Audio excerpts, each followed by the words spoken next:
एक अमीर घर की महिला संजना हर सुबह अपने पति मनीष के साथ कार में बैठकर शहर की भीड़-भाड़ वाली सड़कों से होकर ऑफिस जाती थी। बाकी लोगों की तरह ट्रैफिक उनके लिए बस एक रुकावट था, मगर रेड सिग्नल पर रुकते ही कुछ ऐसा होता था जो उनके दिल को छू जाता था।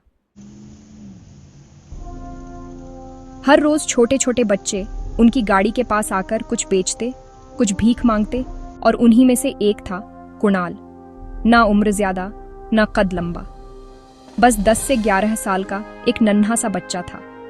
कभी वह गुब्बारे लेकर भागता हुआ कार के पास पहुंचता, कभी हाथ में पुरानी किताबें तो कभी रंग बिरंगे फूल। उसकी बातें इतनी मीठी थीं कि सुनकर लगता था जैसे कोई फरिश्ता सड़क पर उतर आया हो। एक दिन वह खिड़की के पास आकर बोला, आंटी, गुब्बारा ले लीजिए, आपके बच्चे बहुत खुश हो जाएंगे। संजना मुस्कुराई, मैं गुब्बारे का क्या करूं? वह फिर बोला, अपने बच्चे को दे दीजिएगा। संजना हंसते हुए बोली, अरे मेरे बच्चे नहीं हैं। कुणाल ने मासूमियत से सिर हिलाया, आंटी ले लो ना, सुबह से एक भी नहीं बिका। कुछ दिनों बाद धूमधाम से शादी हो गई। शादी के बाद संजना मुंबई आ गई। मनीष मुंबई में रहता था, पढ़े लिखे सुसंस्कृत परिवार से। संजना की सुंदरता और उसकी गहराई भरी शालीनता से वह इतना प्रभावित था कि शादी के बाद हर किसी से यही कहता था, मैंने दुनिया की सबसे अच्छी लड़की से शादी की है।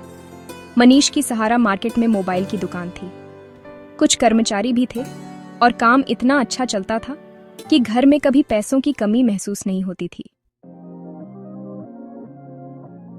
और इसी तरह कुणाल अपनी दादी के साथ मुंबई आ गया। समय बीतता गया।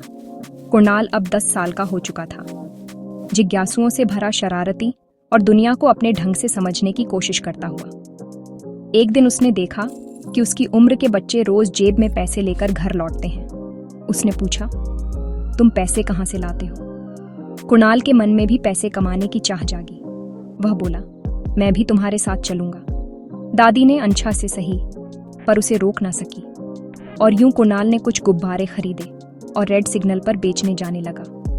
कभी गुब्बारे, कभी फूल, कभी किताबें, जो हाथ लगता बेच देता। इसी दौरान उसकी जिंदगी में बिना किसी पहचान के उसकी असली माँ वापस आ चुकी थी, संजना। लेकिन दोनों एक दूसरे को पहचान नहीं पाए। संजना अंदर ही अंदर अपने बेटे को हर रोज याद करती, लेकिन उसके माता पिता ने सख्त हिदायत दी थी, कभी कुणाल का नाम मत लेना, कोई जान गया तो जिंदगी खराब हो जाएगी। इसलिए वह चुप रही, अपने आंसू तक किसी से बांट ना सकी। कभी कभी मायके जाती तो बस इतना ही पता चलता, कुणाल अपनी बुआ के साथ मुंबई चला गया है। कितनी विडंबना थी। माँ और बेटा एक ही शहर में थे, एक ही सड़क पर खड़े थे, एक ही हवा में सांस ले रहे थे, पर पहचान की डोर टूट चुकी थी। संजना ने कई बार उससे नाम पूछा, घर पूछा। कुणाल ने कहा था, मैं अपनी दादी के साथ रहता हूँ, लेकिन वह यह नहीं जानती थी कि वह दादी वही थी जिन्होंने उसके बेटे को गोद में पालकर बड़ा किया था।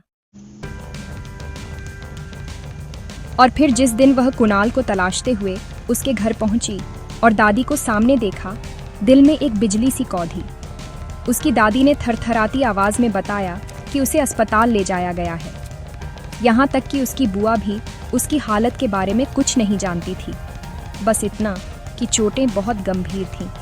पास खड़ी कुछ औरतों ने उसका हाथ पकड़ा और बोली, चल बहन, हम तुझे लेकर चलते हैं। संजना किसी रोबोट की तरह उनके साथ चल दी, मानो आत्मा शरीर से निकल गई।